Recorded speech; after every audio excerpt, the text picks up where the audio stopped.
Assalamualaikum warahmatullahi wabarakatuh. Kami dari kelompok 4 yang beranggotakan saya Muhammad Fadil Syahri dan rekan saya Arka Al-Ghifari, Kresni Novel Rika Rundeng, dan Izar Saran. Pada kesempatan kali ini akan membahas topik yang berjudul Kesiapsiagaan dan Sistem Tanggap Darurat. Era globalisasi membawa perusahaan ke dalam persaingan yang ketat. Agar dapat bersaing secara kompetitif, maka perusahaan dituntut untuk menggunakan teknologi. Namun, dalam menggunakan teknologi, pekerja sering kali berada dalam ancaman bahaya. Ancaman ini dapat terjadi kapan saja dan di mana saja. Untuk menanggulanginya, maka salah satu sistem yang digunakan adalah sistem kesiapsiagaan dan sistem tanggap darurat. Kesiapsiagaan dan sistem tanggap darurat merupakan kesatuan sistem yang diterapkan dan dilaksanakan oleh suatu industri, pemerintah beserta komponen masyarakat yang terintegrasi dalam suatu sistem dan prosedur kerja yang konkret. Dalam rangka menghadapi keadaan darurat di suatu instansi maupun sektor informal yang berpotensi menimbulkan gangguan bagi stabilitas keamanan. Kesiapsiagaan dan tanggap darurat merupakan tanggung jawab dari seluruh pekerja. Hal ini tidak terlepas dari peran manajemen atas ataupun top manajemen. Maksud dan tujuan dari kesiapsiagaan dan tanggap darurat meliputi yang pertama adalah aspek kemanusiaan yang dimaksudkan untuk meminimalisir korban jiwa dan sebisa mungkin untuk meniadakan korban jiwa. Selanjutnya adalah aspek pencegahan kerugian, di mana untuk meminimalisir kerugian dari aset-aset perusahaan. Dan yang terakhir, aspek komersial, yaitu untuk menjamin bahwa perusahaan dapat terus melaksanakan bisnisnya. Adapun sasaran pokok dari kesiapsiagaan dan tanggap darurat ini yaitu yang pertama meningkatkan suatu konsep dasar untuk mengatasi keadaan darurat di sektor industri dengan matang dan komprehensif. Mengidentifikasi untuk melaporkan tindakan-tindakan yang diperlukan dalam mengatasi suatu keadaan darurat, memastikan adanya suatu tim keadaan tanggap darurat yang lengkap dengan semua sarana dan prasarana, dan yang keempat sebagai sarana masukan dalam pengambilan keputusan oleh top manajemen perusahaan. Saya akan menjelaskan tentang tim tanggap darurat. Tim tanggap darurat terdiri dari beberapa kelompok satuan tim penanggulangan dan pengendalian bahaya. Masing-masing personel mempunyai kapasitas peran khusus, contohnya adalah tim pemadaman kebakaran, tim evakuasi, tim medis, tim lingkungan, serta tim keamanan. Tanggung jawab personil dalam mengambil bagian pada saat terjadi keadaan darurat merupakan salah satu bentuk kepedulian dan kerjasama aktif di semua lini jajaran perusahaan. Peran dan tanggung jawab dari sebuah tim tanggap darurat dalam penanganan situasi darurat sebagai berikut. Yang pertama adalah melakukan koordinasi dengan anggota tim untuk menanggulangi dan menangani keadaan darurat. Contohnya kebakaran, peledakan, tumpahan bahan berbahaya dan beracun, dan lain sebagainya. Kedua, memberikan pertolongan dan evakuasi korban. Yang ketiga, melakukan komunikasi efektif dengan pihak berwajib serta melakukan pemulihan rehabilitasi lingkungan. Selanjutnya saya akan menjelaskan tentang prosedur tanggap darurat standar keselamatan dan kesehatan kerja. Yang pertama, prosedur keadaan darurat secara umum dibagi menjadi dua kategori. Yang pertama, kategori pertama yaitu prosedur keadaan darurat intern atau local standing procedure. Prosedur pelaksanaan penanggulangan keadaan darurat untuk masing-masing fungsi atau unit. Pedoman ini hanya digunakan untuk unit atau fungsi bersangkutan untuk menanggulangi keadaan darurat yang terjadi di unitnya dalam batasan masih dalam ditanggulangi.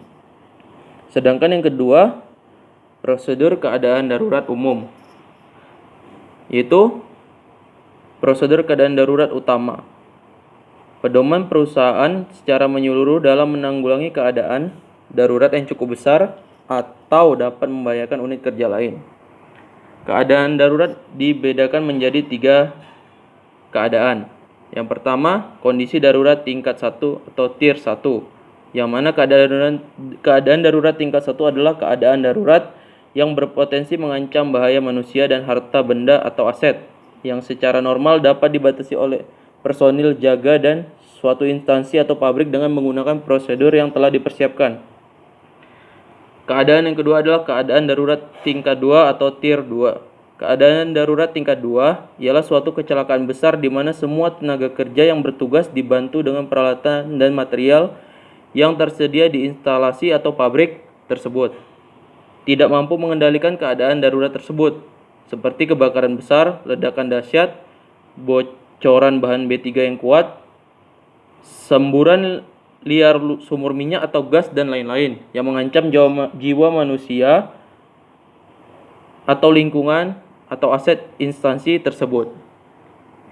Yang ketiga adalah keadaan darurat tingkat 3 atau tier 3, yaitu keadaan darurat berupa malapetaka atau bencana dahsyat dengan akibat lebih besar dibandingkan dengan tier 2 dan memerlukan bantuan koordinasi pada tingkat nasional.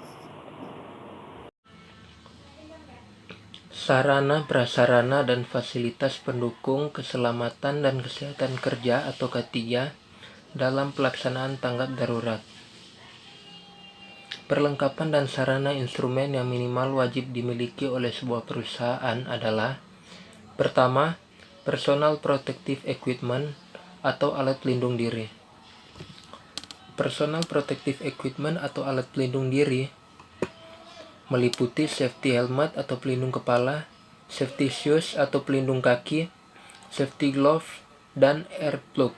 Alat-alat ini sangat dibutuhkan guna melindungi diri dari risiko yang ditimbulkan bahaya lingkungan kerja. Kedua, fire fighting equipment yang meliputi hidran, fire extinguisher atau pemadam api, sistem detektor, dan alarm system. Alat-alat ini sangat dibutuhkan guna melindungi diri dari risiko yang ditimbulkan oleh kebakaran, sehingga diwajibkan pada setiap bangunan, baik lingkungan kerja maupun tempat umum lainnya. Ketiga, First Aid Kit Box atau kotak P3K. First Aid Kit Box sangat dibutuhkan untuk melakukan pertolongan pertama pada kecelakaan kerja. Peralatan dan isi yang wajib ada pada kotak P3K yaitu kapas, gunting, plester, obat merah, dan lain sebagainya. Keempat, Emergency Lighting and Power. Emergency Lighting and Power ini akan menyala pada saat kondisi darurat terjadi, seperti lampu penunjuk arah untuk menuju tangga darurat atau menuju pintu keluar.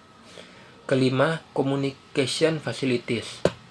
Communication Facilities ini dibutuhkan agar pada saat terjadinya situasi darurat, komunikasi bisa tetap berjalan sehingga bantuan pertolongan bisa segera dihubungi.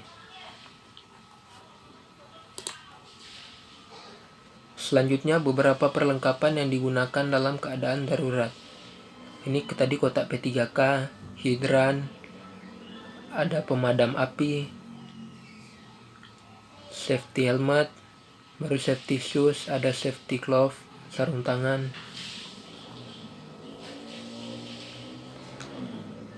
Selanjutnya, tahap proses kesiapsiagaan dan tanggap darurat. Pertama, protect atau perlindungan. Kedua, communicate atau komunikasi. Ketiga, kontrol atau pengawasan. Keempat, record atau pelaporan. Kelima, follow up atau evaluasi dan koreksi. Tahapan-tahapan proses kesiapsiagaan dan tanggap darurat ini merupakan unsur-unsur pokok dalam perencanaan dari kesiapsiagaan tanggap darurat yang dapat dijabarkan menjadi beberapa tahapan. Dimulai dari tahapan pra-kejadian, saat terjadinya keadaan darurat, sampai pada saat pasca kejadian. Assalamualaikum warahmatullahi wabarakatuh. Di sini saya akan melanjutkan untuk menjelaskan pada slide 8 dan 9 pada topik utamanya, itulah kesiapsiagaan dan sistem tanggap darurat. Yang saya akan jelaskan ialah penerapan tanggap darurat. Seperti yang kita ketahui bersama ialah keberhasilan penerapan sistem tanggap darurat sangat dipengaruhi banyak faktor. Yang pertama ialah sumber daya manusianya, yang keterbatasan dan efisiensi media yang memuat standar penerapan tanggap darurat sehingga dapat digunakan oleh para pekerja di lapangan pekerjaannya. Di sini saya mengambil contoh untuk penerapan tanggap darurat ini adalah kasus kebakaran. Untuk penanggulangan kebakaran yang paling banyak tersedia adalah APAR, alat pemadam kebakaran, seperti hidran, sprinkler, alat kebakaran dan jalur evakuasi seperti tangga darurat itu sangat dibutuhkan di berbagai tempat dimanapun juga. Hidran adalah terminal air untuk keadaan darurat seperti terjadinya kebakaran. Sedangkan sprinkler adalah pancuran air otomatis seperti hujan yang dapat mendeteksi panas seperti asap maupun percikan api di suatu tempat dimanapun.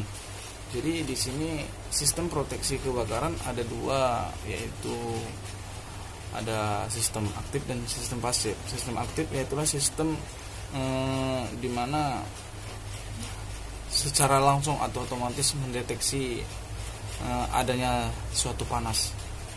Yang pertama isinya adalah sistem deteksi dan alarm, sistem air pemadam, sistem pemadam api ringan, dan alat pemadam bergerak. Sedangkan sistem pasifnya itulah konstruksi, lamanya evakuasi, jumlah dan sifat kegiatan penghuni, penggunaan bangunan, pintu keluar, tanggap darurat, dan jarak tempuh. Dan slide ke-9 ialah topiknya studi kasus kesiapsiagaan dan sistem tanggap darurat. Yang pertama ialah merencanakan suatu assembly point yang merupakan suatu denah evakuasi yang menunjukkan kemana pekerja berkumpul bila terjadi kondisi darurat dan diperintahkan untuk evaluasi. Yang kedua, mengadakan simulasi kebakaran yang melibatkan dinas kebakaran setempat dan kalau perlu dengan mengikuti sertakan dinas tenaga kerja setempat. Yang ketiga, menyiapkan sirene dan alarm tanda bahaya dan menyiapkan rambu-rambu arah ke tempat assembly point, lokasi tabung pemadam kebakaran dan lain-lain, dan menghubungi pihak-pihak yang terlibat atau dilibatkan dalam tanggap darurat, mempersiapkan sistem dan prosedur pelaporan kecelakaan dan penyelidikan kecelakaan. Sekian dari saya. Assalamualaikum warahmatullahi wabarakatuh. Demikian presentasi dari kelompok kami. Lebih dan kurangnya kami mohon maaf. Dan jika ada pertanyaan dari teman-teman sekalian, mohon ditinggalkan di kolom komentar dengan mengisi nama, NIM, dan pertanyaan yang akan ditanyakan kepada kami. Sekian, terima kasih.